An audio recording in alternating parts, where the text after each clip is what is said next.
Mobility matters. It's week 2 of the program. You can still join. It's a great one with lots of good mobility movements that you can take with you after the program. So highly recommend to join if you haven't. We'll have our second webinar this Friday. And then tomorrow we have our Blink, Breathe, Balance, kind of a tongue twister, webinar. Stephanie Brunson will be presenting that, and it's going to be office ergonomics for eye health, which will be a really good one. I was actually just telling her I had really dry eyes, so this is going to help with that. All right, we're going to get going. Just a mat, and then I would say if you are able to have light and medium weights, I feel like that would be helpful. Because there's a movement you'll want pretty light ones for, but then another one you'll want kind of medium ones. So if you're able to do both, let's start on our mat on all fours. So get down onto all fours. We won't be here for long, so you shouldn't need any padding or anything under those knees. I want your knees under your hips and your shoulders over your wrists. We're going to start with a cat and cow. So drop the belly towards the mat, pulling the shoulder blades down like you're sliding into your back pocket, and look up. And then round out your spine. So tuck your tailbone, tuck your chin to chest, and create a big arch in your back, or a big rainbow in your back. And then repeat that. So drop the belly, look up, round it out. Continue at the pace of your own breath, really focusing on that core engagement. So as you come up into that rounding, you're pulling that belly button in, you're pulling the rib cage together. And then as you come to the floor, you're controlling that movement through the core and feeling that stretch through the abdominals. Last one here. And then you'll meet in a neutral position. From here, I want you to step your right foot forward towards that right hand, and then sink your hips towards the mat into our world's greatest stretch. Hands are inside that right foot. And in this position, we're packing the shoulders. So we're lifted through the chest. Even though this is a stretch, we don't want to be kind of slumped towards the mat. We want to be pressing away from that. We're warming up those muscles. Take your right hand, reach it up towards the sky, pulling those shoulder blades together, and then come down towards the mat, bringing your elbow as close as you can towards the instep of that right foot, and then repeat that. We open, big T with the arms, take it down, elbow goes towards the instep of that right foot.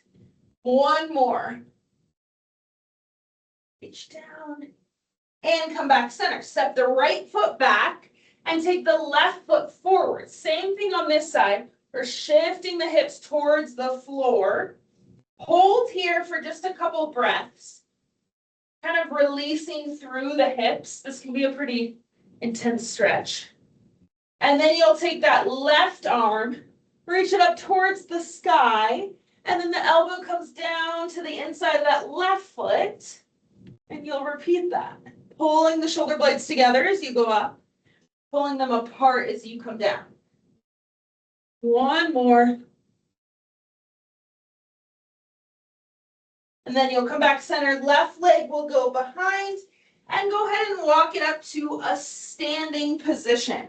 From here, hands are going to come behind the head. Your feet are going to go wide, not as wide as your shoulders. And I want you to screw your feet into the ground. This is going to be our base for any big lower body movement like squat or hinge. And that's what we're going to do. So hands behind our head. We're going to come into our squat, hips go down, and then we're going to come into our hinge or our good morning. Hips go back. My legs stay pretty straight. And then my hips come forward, driving that movement. Alternating here between the two. Really focusing on waking up those glutes and opening up those hips. Practicing that hinging pattern because we'll use it in our workout. Hinge and squat. Give me one more of each. Getting our heart rate up, warming up our body, and relax. All right.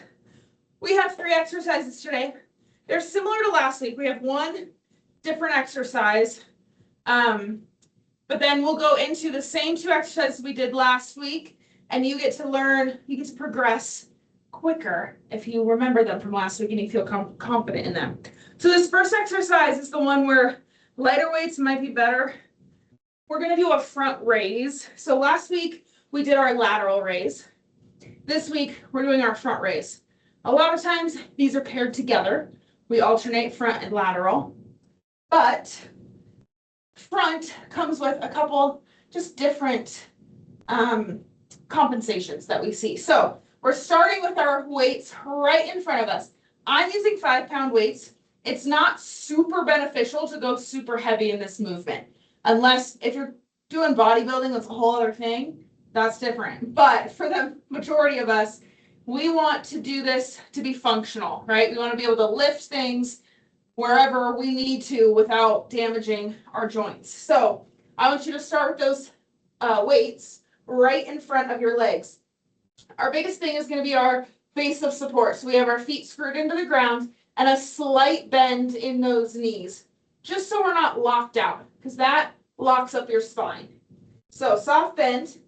And then we want to pack our shoulders, just like we did in our warm-up. So our shoulder blades slide down. This is going to open up our chest. It's also going to free up these shoulder muscles to work efficiently. So from here, I want you to raise those weights right to shoulder height and come back down.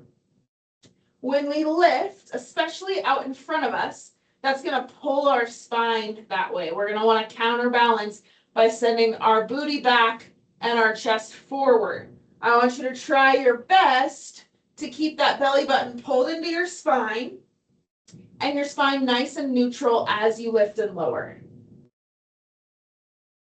With this one, there's not a ton of progression, right? Unless you want to increase your weight. So give me 2 more here and relax. So the next couple rounds with that one, you can increase your weight, but we'll mainly go over different compensations that we see with that. Our next exercise is our single leg RDL. So last week we progressed to just no weight. This week we'll progress to some weight, but we're going to start the same. So our foot is going to be our kickstand, our left foot. My right foot is planted and screwed into the ground. And we're going to hinge at our hips, just like our warm-ups. I want you to give me a good morning. So my chest goes down. Notice my back is nice and flat. And then I come up. I'm going to turn this way so you can see my planted foot. So when I come down, my hips move first. I have a slight bend in my right knee. It's not locked out. And then I drive my hips forward. That's where that movement comes in. My hips lead the movement. At the bottom, I should feel a pull in the back of my thigh, that hamstring. You're going to give me 2 more on this side. And then we switch legs. Left leg is going to be planted. Right leg is my kickstand. My right toe is almost in line with my left heel. So we're not back here. We're keeping it close. Soft bend in that left knee. I'm going to hinge and come up. The biggest thing we see here, especially when we start to add weight, is this rounding of the spine. We want to make sure our shoulders stay pulled back and together as we do the movement. It's important to get this form with no weight before we add weight, especially in this position. If you're bending, if I'm rounding here and I go down, my spine is carrying all my weight. So if I'm holding dumbbells, my bones, my spine, my vertebrae is carrying that. This is our last one. And we rest. All right, our last exercise of today is our renegade row. So we're going to start modified. This is where you can use medium weights. Light weights aren't going to give you too much, and y'all are strong. So medium weights are great for this one. We're going to start in that quadruped position, like our cat and cow. Hands, our weight is, we have 1 weight in each hand. And I want you to find your neutral spine. So we did that cat and cow earlier. We want to meet somewhere in the middle of those two extremes. We pack our shoulders, pull our belly button in. From there, we're going to row one and then the other. We're really focusing on anti-rotation here. So when I pull my arm up, I want to make sure my chest stays facing the mat. I'm not opening up to either side. These are working your posture muscles. So the muscles on the inside of those shoulder blades. Your goal is to drive the weight right to your rib cage as it comes up. Eyes are on the mat in front of you. You're doing your best to have a neutral spine, straight line from the head, from your head to your tailbone. Last one, and rest. Those are our 3 movements. So now we're going to progress. As I mentioned, our front raise, we're going to stay pretty much the same. You can increase your weight, but as you continue to do sets of it, you're going to get fatigued as well. So take it nice and slow. Stick with that light weight if you want. We're going for 10 to 12 reps here. So feet are hip distance apart. That soft bend. My core is braced like someone's going to punch me in the stomach. From here, I pack my shoulders, and then I lift. So we are watching for that arch in the back, or also watching for that shoulder shrug. So when we lift something, it's going to be kind of normal for our body to raise our shoulders. I want my shoulder to stay stable the entire time as I'm lifting and lowering. You're going to feel this right in that front part of your upper arm. That's where we want to feel it, I should say. 3 more reps about. If you've already hit your 10 to 12, you can rest. You don't have to do more. This one is really easy. Go ahead and rest to creep up into your neck. Your neck can work a little bit. Neck work is not terrible. We just don't want it to hurt enough or work enough where you're in pain afterwards. I don't want any headaches after. So with things like that, little movements, light movements with your arms, you just want to be mindful of that. 10 to 12 reps is the perfect little amount for the neck to work a little bit and then turn off. But we're working mainly the front of those shoulders. All right, single leg RDL. So option here to stay with this kickstand, or we're going to bring in that single leg. Screw the right foot in. We're going to hinge, same pattern of movement, but my left leg this time is going out behind me, and then I drive my hips up. It's a lot of balance. My tip to you is to really lead with your hips. Your hips go back. That's going to shift your weight and balance your weight the best. Hips go back, slight bend in the knee. Imagine you're going to pick something off the ground. So without rounding your back, you're reaching for a box and then coming up. Give me 1 more on this side, and then we'll switch. This foot could feel a lot different than the other, so stick with it. Take your time, be patient. Shift your hips back, reach down.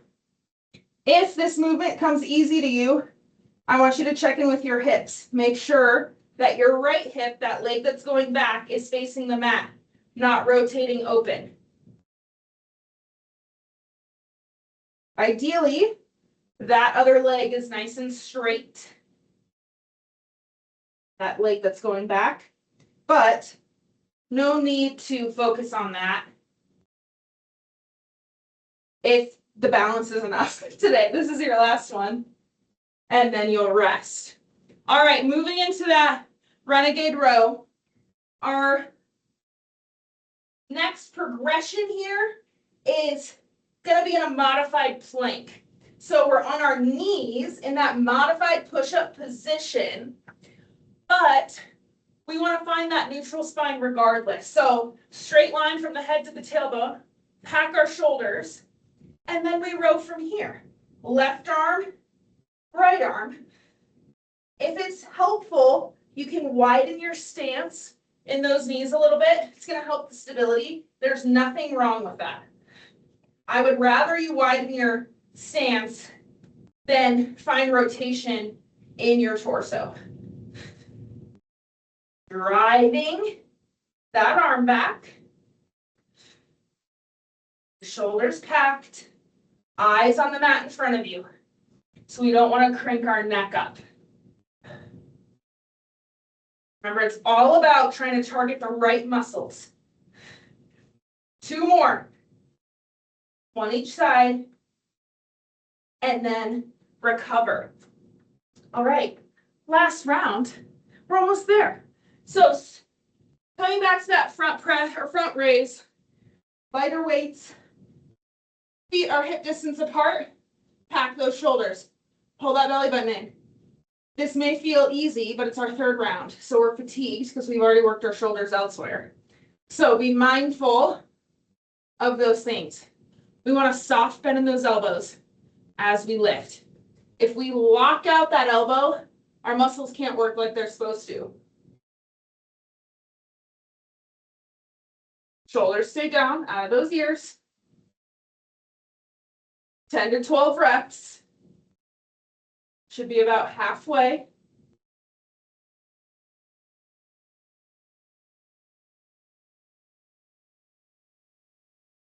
Give me 1 more wherever you're at. And then rest.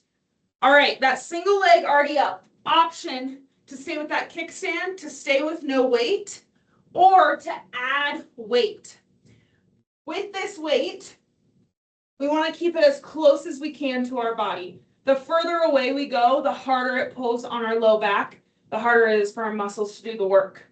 So our right foot is planted. I'm going to do the single leg. So my leg is going to go back behind me. Motion is the same. My hips go back. I'm going to slide my weights down like I'm painting my leg, and then drive my hips forward. Slow and controlled on the way down. Think power on the way up. Squeeze that glute. Bring the hips forward like a hip thruster. Sometimes weight can be really helpful in this movement because it creates resistance and a good counterbalance. Last one on this side. Keep those shoulders together. Shoulder blades together, I should say. And switch. So when we add weight, that rounding becomes easier to do.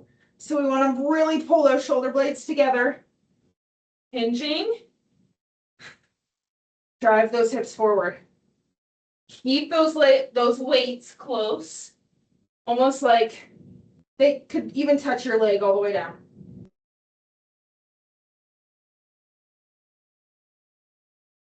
You should not feel any low back pressure in this movement.